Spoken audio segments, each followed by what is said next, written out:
Ya, dalam pernikahan ada beberapa alasan sehingga pria itu selingkuh. Nah, mengapa demikian? Karena punya komitmen yang rendah atau tidak mengerti atau memahami tentang komitmen. Nah, komitmen dalam sebuah perjanjian atau dalam sebuah pernikahan itu sangat penting. Nah, apa arti komitmen sebenarnya? Komitmen adalah ketika kita rela mendedikasikan diri, waktu dan cinta kepada pasangan sampai waktu yang sudah ditentukan atau sampai batas yang telah ditentukan. Nah, kadang-kadang orang tidak punya komitmen atau punya komitmen rendah. Apa itu komitmen rendah? Komitmen rendah itu karena melihat pasangan waktu pertama kali atau waktu berjalan dari fisiknya. Dari fisik kemudian melihat itu, kemudian mengambil sebuah komitmen bahwa ini yang terbaik buat dia. Ini yang terbaik untuk pasangan hidup. Ini yang terbaik untuk pernikahan. Nah, komitmen yang demikian itu tidak akan bertahan. Itu yang disebut dengan komitmen rendah.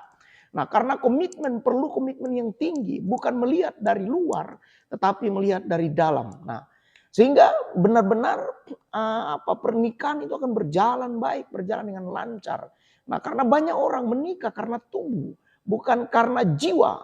Nah, pernikahan yang sesungguhnya adalah pernikahan secara jiwa, bukan pernikahan secara tubuh. Orang-orang yang menikah dan melihat dalam keadaan luar atau dalam keadaan tubuh, maka akan tidak punya komitmen yang kuat atau komitmen yang rendah.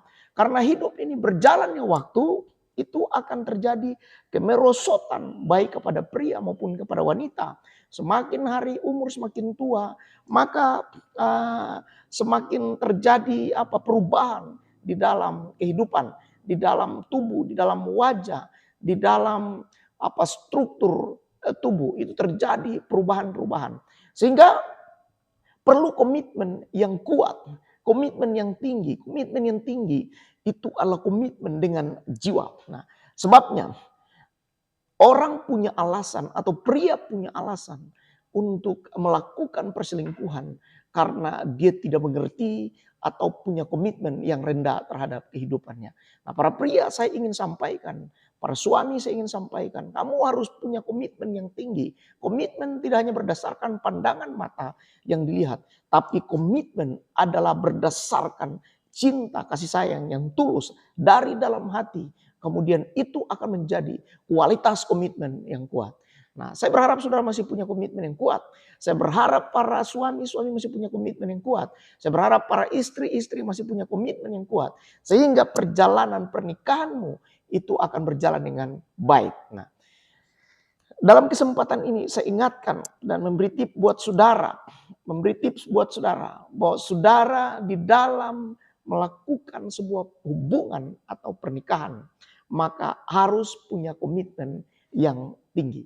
Karena komitmen penting di setiap segala pernikahan. Tuhan kiranya memberkati kita semua di kesempatan hari ini. Salam.